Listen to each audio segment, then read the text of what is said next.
All right, everybody, thank you very much for coming. And welcome to another episode of Beyond the Breakpoint, episode number 2. We're blessed to have Jacob Murad with us today. He is a partner and associate at KPA Law and Blue Star Equity Group. And we're going to have Jacob, instead of me introducing Jacob and butchering it all, we're going to have Jacob introduce himself and tell you what he does on the day to day. Jacob, thanks very much for being with us, and please tell everyone a little bit about you. Yeah, well, thanks for having me, Matthew. So I'm one of the managing partners of Blue Star Equity, which is a family private equity professional services firm. We own a number of different professional service type businesses, and what I mean by professional services is accounting, lawyers, wealth planning, and so forth. I'm a lawyer. I've been a lawyer for about 11 years. And I also manage, as you mentioned, KPA lawyers, as well as a group of law firms. That's kind of the legal arm of the business, which is one of the many different branches of Blue Star Equity, which is at the top. Got it. Interesting. That's great.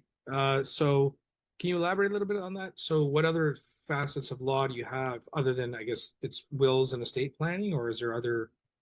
Yeah, so under the legal arm, we do wills, estates, trust, litigation, family, real estate, and so forth. We have Yeah. 5 locations across Ontario. We're expanding also to the United States. Oh, And nice. what we find with our clients is many times when you're speaking, a lawyer is the last person you talk to when you have a problem.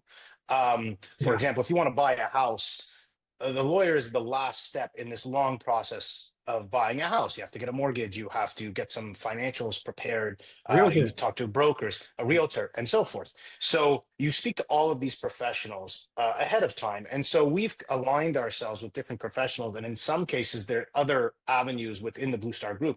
For example, we have under Blue Star CPA. And this is a group of CPAs, accountants, who will help get your financials in order and so forth, and will work with the people in the legal team. We also have Oh, I get it. financial advisors as well. So we're trying to become this kind of one-stop shop Shop. for Yeah. professionals to give services to our clients and the community in which we operate. No, I love it. That's great. I do see the synergy of how it all works together. As you know, Jacob, I've had a real estate license for 25 years, so I'm one of those guys that used to be back in the day at the forefront. And then, oh yeah, by the way, you got to have someone close the transaction. So I totally Yeah, understand. When I mean, and a lot of times, these professionals, whether it's in real estate and so forth, they come at odds sometimes, whether it's ego or different priorities or whatever. So it becomes very hard to, let's say, close the transaction and so forth. So another idea of the one-stop shop isn't just that you can service, it's that the professionals are working together to help you yeah, as opposed to competing with each other to help you. yeah, yeah, So that's absolutely. kind of the dream, so to speak. Well, okay, that's a great segue into my next point, actually, which is, can you tell me a little bit about what a typical day looks like for Jacob Murad between Blue Star and KPA? Because you've got to manage both in essence, right? Yeah, so okay, I'll take each in turn. So from the KPA side, the idea is I visit each of the offices. I check in on what the underlying lawyers and staff need. Maybe they need some training. I check in to make sure that the lights are running and the business is growing and being profitable. I also find different business development opportunities. For example, one area in which we've grown is through the acquisition of retiring lawyers' practices. Lawyers Interesting. are retiring; they Uh, need a place to sell to go. So I offer a program with which to take over their practice. Right. So that's kind of one way in which we've grown our geography. The other the other way in which we grow is that cross selling across the other Blue Star entities. And I'll talk a little bit about, okay, well, what do I do from the Blue Star standpoint? Blue Star, in a way, is like another client. What do some of the other areas need? What are some other areas in which we should delve into?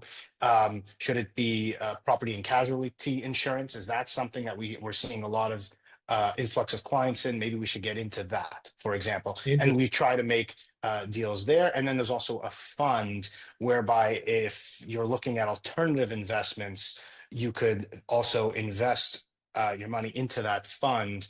And we have two such funds as well. So these are different kinds of areas in which I kind of play a role, and I sit on the board of the different levels and discuss at the high level. So I have kind of an operational role and a board level. Got it. Yeah, interesting. So that's a full day for Jacob, it looks like. Yes, yes, especially traveling to the different offices. That's a full day. So where are your offices? I never asked you. You're in downtown Toronto, I assume. No, actually, we have Avenue and Wilson. That would be our Toronto office. Yeah. So we call it our North York office, but Avenue and Wilson's right at the beginning of Toronto. Yeah. We also have Mississauga is actually our headquarters.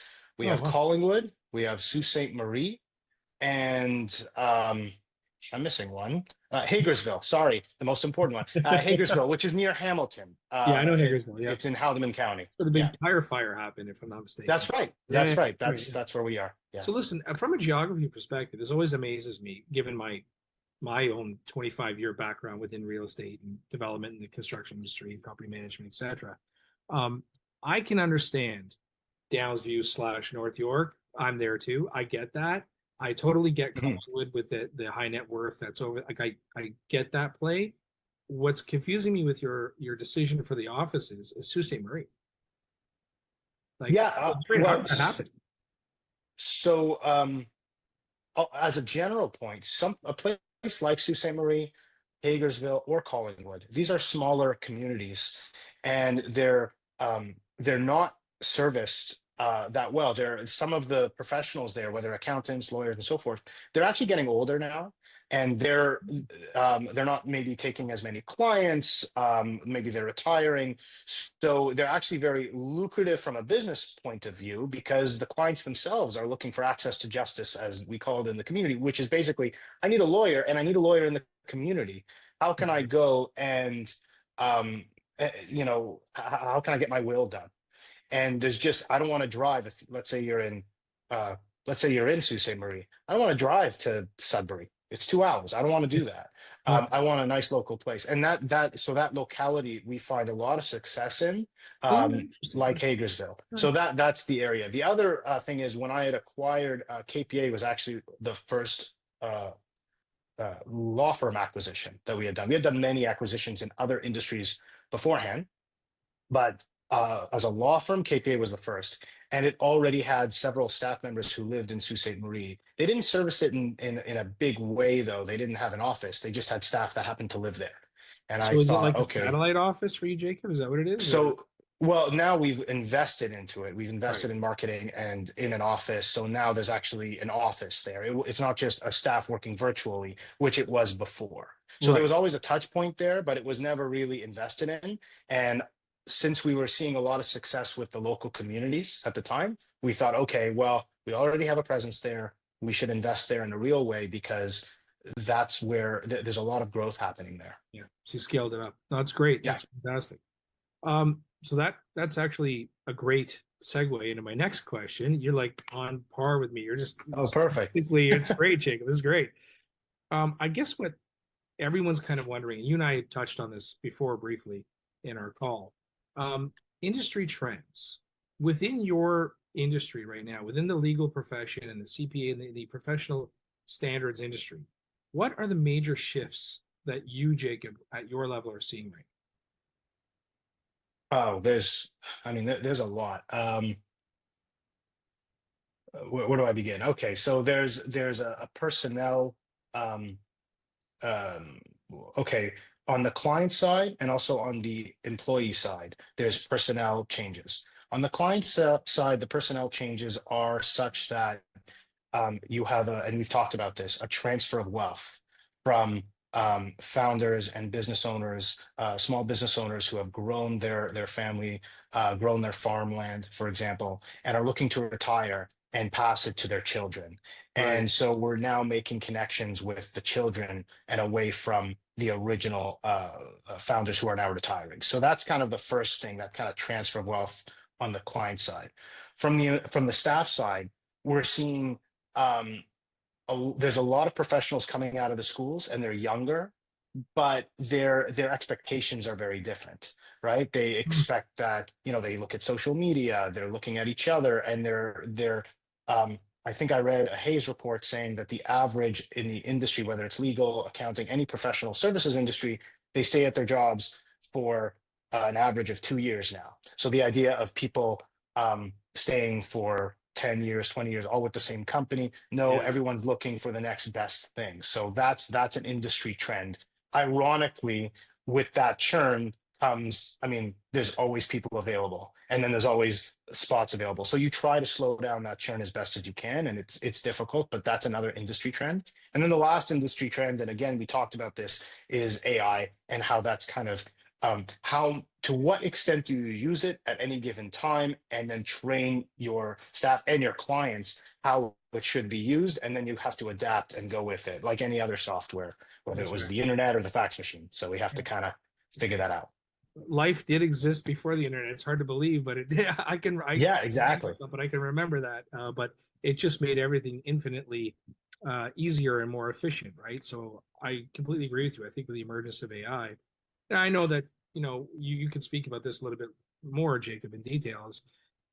From a legal perspective, where does it get used? Where is it appropriate to be used? And what facet should it be used? And where should it not be used?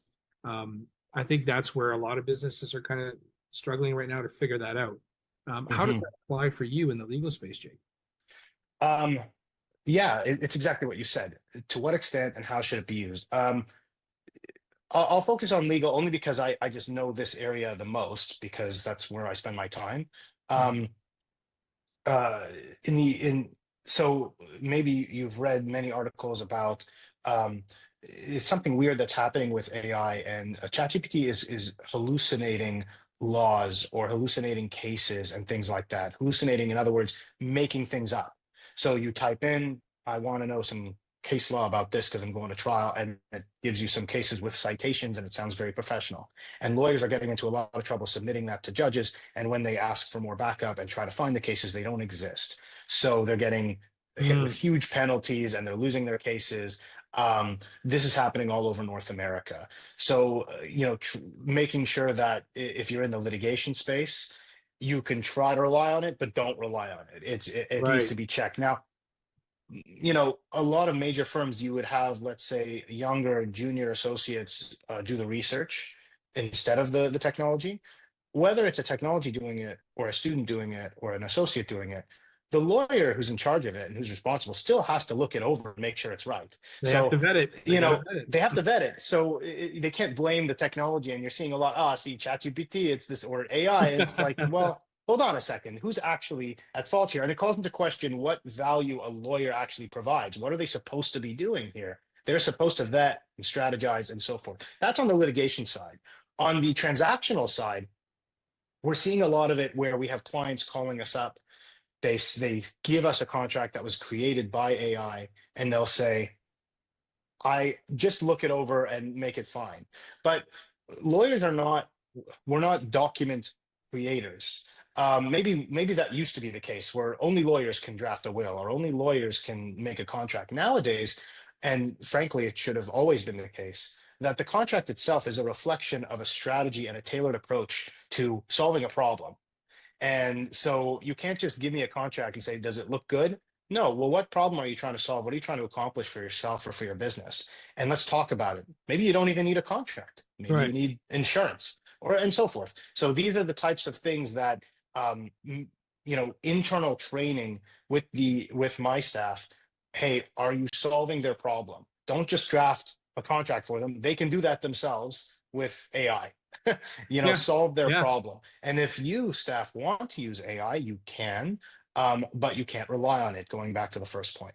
So I know it's a big verbose way to say it again, like all software, calls into question what value are you providing? What are you getting paid to do? And the software should just make that easier for everyone, but it doesn't replace what you do. That is fantastic. You said that because that kind of brings me to my next point, which is looking at, so if Jacob Murad is to sit there and look at the Blue Star side and then the KPI side and understand how, let's say, AI has been, how could it impact Blue Star and KPA in a positive way? How do you think Jacob can use that? Well, we are using it in a positive way, not to produce the actual technical content that we need to produce, like a will. We're Right. using it in the kind of the business side of things, both on both levels, whether it's Blue Star or KPA. Um, Business development, for example, sales and marketing, aligning it with social media to make sure that, something that would have taken hours and a whole department to create social media posts and videos and so forth to help drive sales and content to your business, drive fundraising to the fund and so forth.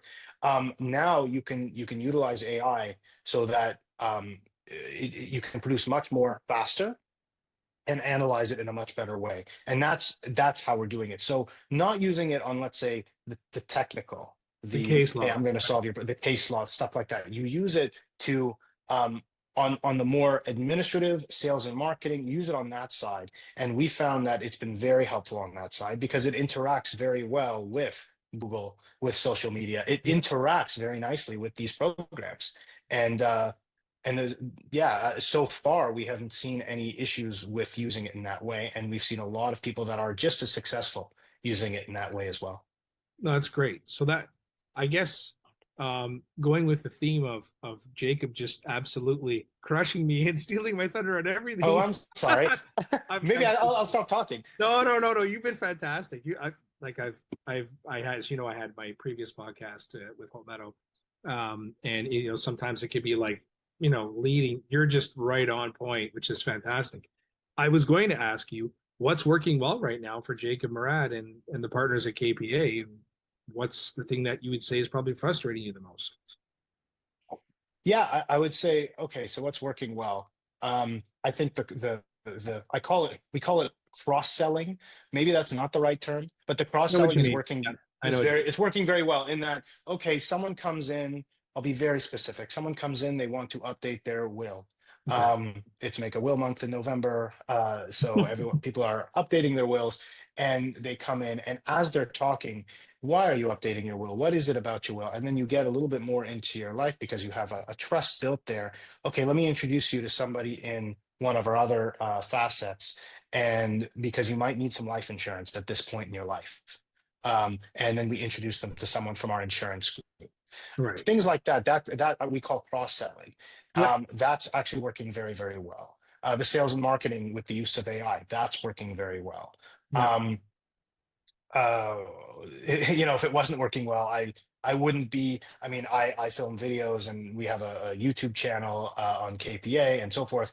I'm a lot more shy. I don't really like doing these kinds of videos, but for the fact that it is working. Well, So thank you for that kind doing of it for me, business, Jacob. I appreciate yeah, there you go. it. Business development, it's working with AI. The cross-selling is working. The acquisition piece, where again, professionals are retiring, and we Yeah. are finding a place for them and growing very quickly in that way. That's working very well. That's got to be What's a not huge segment in our market, though, Jacob. I think the succession planning and the retiring professionals. I, if I were a betting man, I would say that over the next 5 years is gonna be exponential. It's gonna be huge. Yeah, and we're seeing that everywhere, not just with professionals. We're seeing it in almost every business. That's that transfer of Isn't wealth that I was interesting? talking about. Yeah. The professionals it's an area that I guess is close to my heart. So I can see a lot of growth opportunities for ourselves. Mhm. So that's why we're kind of getting into that in a big way. So yeah, so all of that is working very well. I think what's not working very well right now is again okay the over reliance on AI. Okay, we need to make sure that we have internal policies such that we do connect with AI, but people do not rely on it too much, and that Ah, clients don't think we're relying on it too much.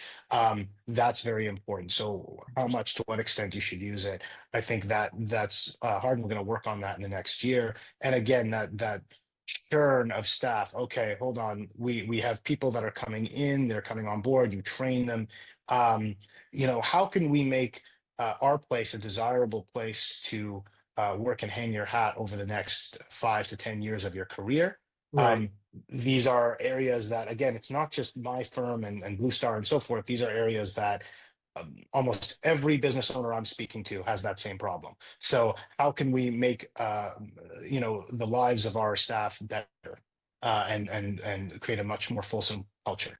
So it's kind of improving the employee experience, corporate culture, looking at the wants, the needs, and the desires of humans who are your employees, not just, I mean, salary is salary. We all need to make money. We all have bills to pay. Nothing's getting cheaper. We all get that. But it's what else is the company giving me that allows me to go and build my career? And is that a fair comment? Is that kind of what you're That's right. saying? That's right.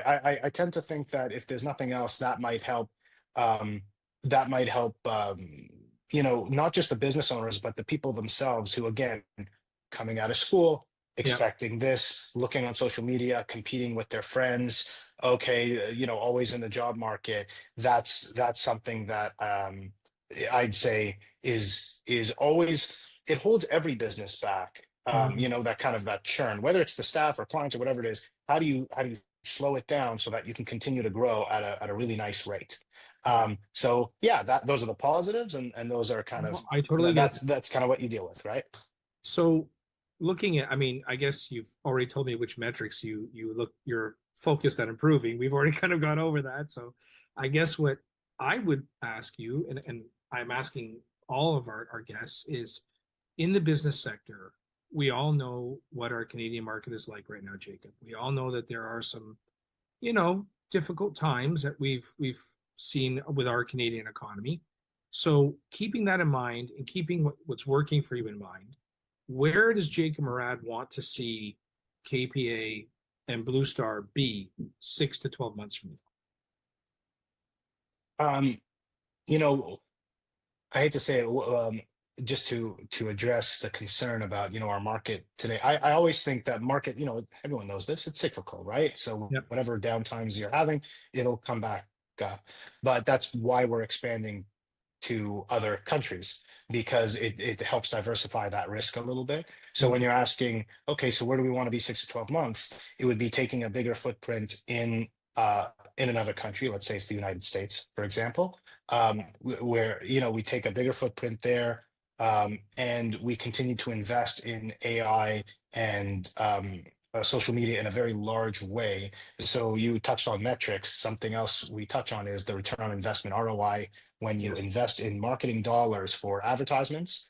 um, you know, how many clients are you getting back? How much are they paying? What services are they getting? And we're measuring that all the time. So what's success in 6 to 12 months? It's, did we expand our presence in another jurisdiction, right? With maybe different rules and different issues, but different opportunities as well.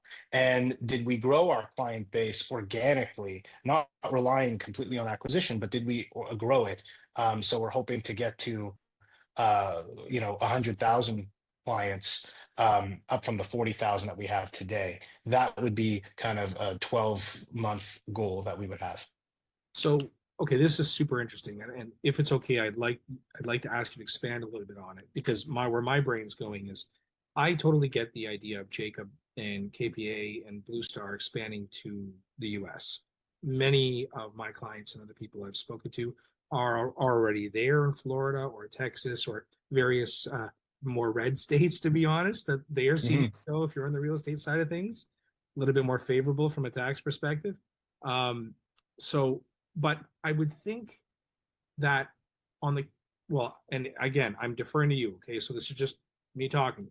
But my mind would say law in Canada under Canadian law, KPA understanding it, making the move to the US, there's got to be some kind of regulatory change too, because the way that their constitution's set, their laws would be very different from our laws. How does KPA and Jacob manage that if they're moving into that new country with that new footprint? Sure. And that's a good question. On a basic note, I wrote and passed my Florida bar exam. I'm Oh, waiting to congratulations. be, thank you. I'm waiting to be sworn. I have a couple more hurdles to go through. But you're absolutely right. There is a different set of rules, different set of taxes, different set of regulatory issues. Um, but like any company that you buy, again, Blue Star, we used to buy. we used to be very much in the construction industry, and we got out of it. But myself and my family, we didn't know too much about construction. We knew a little bit, but the problem we were having is on the sites, if you have a tradesman and they Yeah. work on an air conditioning unit, they're talking about it. We don't know anything about air conditioning units. Yeah. Um, so I'm using this as an example to tell you that it doesn't matter what industry or what are the laws or the rules or the technical knowledge that you require. There are people there that know how to do that. And so long as you Fair. defer to their knowledge, Yep. they know how to do that. We can oversee and make sure that it's being done and learn some of the rules. And that's more of a knowledge acquisition type of thing. Mhm. But like anything, again, if we wanted to buy any type of business, it could be accounting. Accounting rules are different there too. Whatever it is, you have to learn that and get people in place that already live there. It's not like we're all moving there. We're not. We're staying here. When I say expand our presence, it's um, uh, get relationships and acquire relationships and technical knowledge of people that currently live there that know it already. So you don't have to um, kind of reinvent the wheel, so to Understood. speak.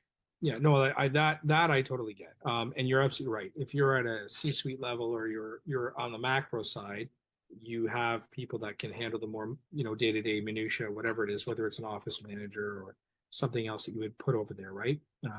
Right. Um, and the important thing is, to your point, on a macro level, what is there a similarity, not from a regulatory or a technical, like, is there similarity in the type of business that it is? So law firms, whether it's here or in the US, at least that I found with my research, they're very similar. A lot of the problems are still the same, and a lot of the opportunities are still the same. Agreed. So if you know how to operate and grow a law firm here, you know how to operate and grow a law firm there. Right. Small changes in regulatory, maybe on marketing or maybe on certain things that you can and can't do, and that's fine. Those are easy to learn. But where you have issues there, you also have opportunities. For example, tax rules are different. The prices of things are different, and the sheer amount of people are different. We're very small. Yeah, Ontario they're is small. very small. We're small. A place like Florida, which, I mean, a state like that, that's just one of the states, and it's growing rapidly. There's tons of people there, and they all When you need when you services. think about it, Jacob, our country is only what, 40 million now, roughly 41 million, something like that, if that. I suppose. I don't Right. know. I haven't looked at the numbers, but I can tell Well, you it's not a lot. the state of California is literally our entire population, right? Yeah, So it just shows you that the United States of America, in terms of market share, it's literally, 10 times bigger than us. We've got that's right.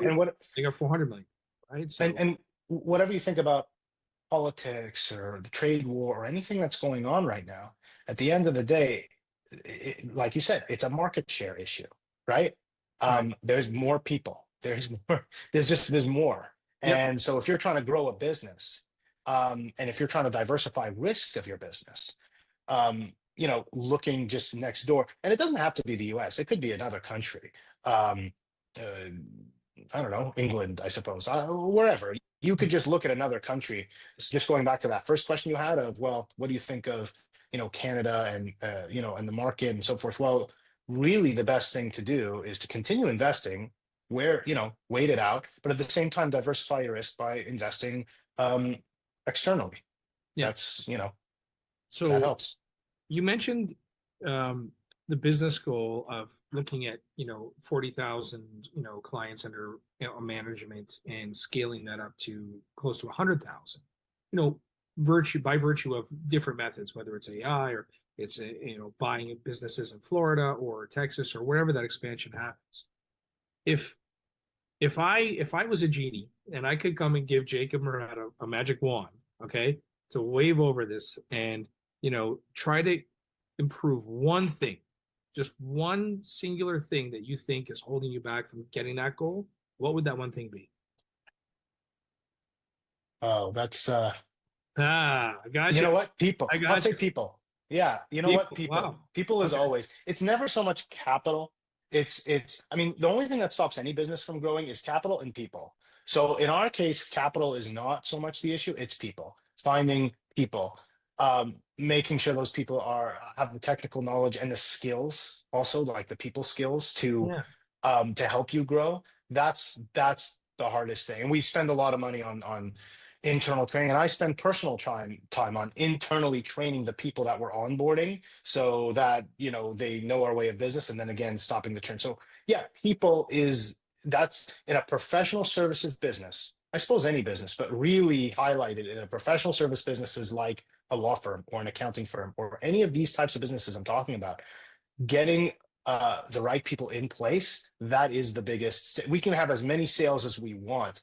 Um, remember there was a point this past year where we had, um, you know, we had more sales than we knew. We had to go and hire the right people, and Yeah. we had to actually Services. stop our sales activity Oh just so God. that we can get the people in place. So when you're saying what would stop you if you can wave a magic wand, it would to make sure that we have the right people in place. If we have the right people in place, then the sky is the limit in terms of being able uh to grow the That's, business. you know what, Jacob, I gotta commend you on that. That's really interesting because most people it's the other way around. They don't have enough business for the people they have, right? So It's a um fortunate problem. it's a blessing. It's a blessing. So take it and run with it, I would say. But so just if you could for 1 second, do you think that expanding on this topic here about people and capital, do you think that the people's solution or situation, staff, recruiting, corporate culture, keeping them, reducing churn, is that an industry-wide phenomenon that you're dealing with, or is this something maybe more specific to KPA or and Blue Star or just the No, industry itself? it's definitely industry wide. I would even venture to say it's beyond industry wide. I mean, Wow. if so, it's certainly legal industry, certainly.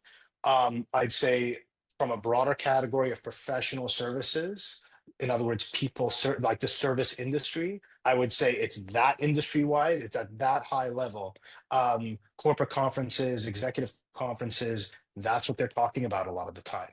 You know, Mm, um, when we're talking about okay, hybrid workforce and getting people to go back to the office from COVID, yeah. why do you think they're talking about that? Why does it matter whether they're in the office or working from home? Who cares? The actual answer is okay, well, how do you create a culture and how do you hold people accountable, but at the same time, giving them the flexibility that they need? That's why we're always talking about the same topics. When people are talking about work life balance, mental Mhm. health issues, sleep issues, they're only talking about this in the sense that, yes, raising awareness for sure, but also so that employers, because these are executive conferences, employers are aware of these issues and are aware of how to build their business in a way so that the influx of people doesn't stop. Good people doesn't stop, so that you can continue to grow your business. Interesting. Um, how many people do you have on staff right now, Jacob, at KPA and Blue Star? I don't think we covered that. About 50 across all the businesses. 50 across all the businesses. Okay. Um, listen, uh, I promised you I would do this in 30 to 40 minutes, and I Oh, don't want that's to keep okay. you longer. I could keep going. Trust me, I've got about 9 more questions, but I'll save them for another time. Um, Jake, Jacob, this was fantastic. So thank you for sharing these insights with me and with our audience. Great, thank you. Thanks, Jacob. Talk to you Bye later. bye. Cheers.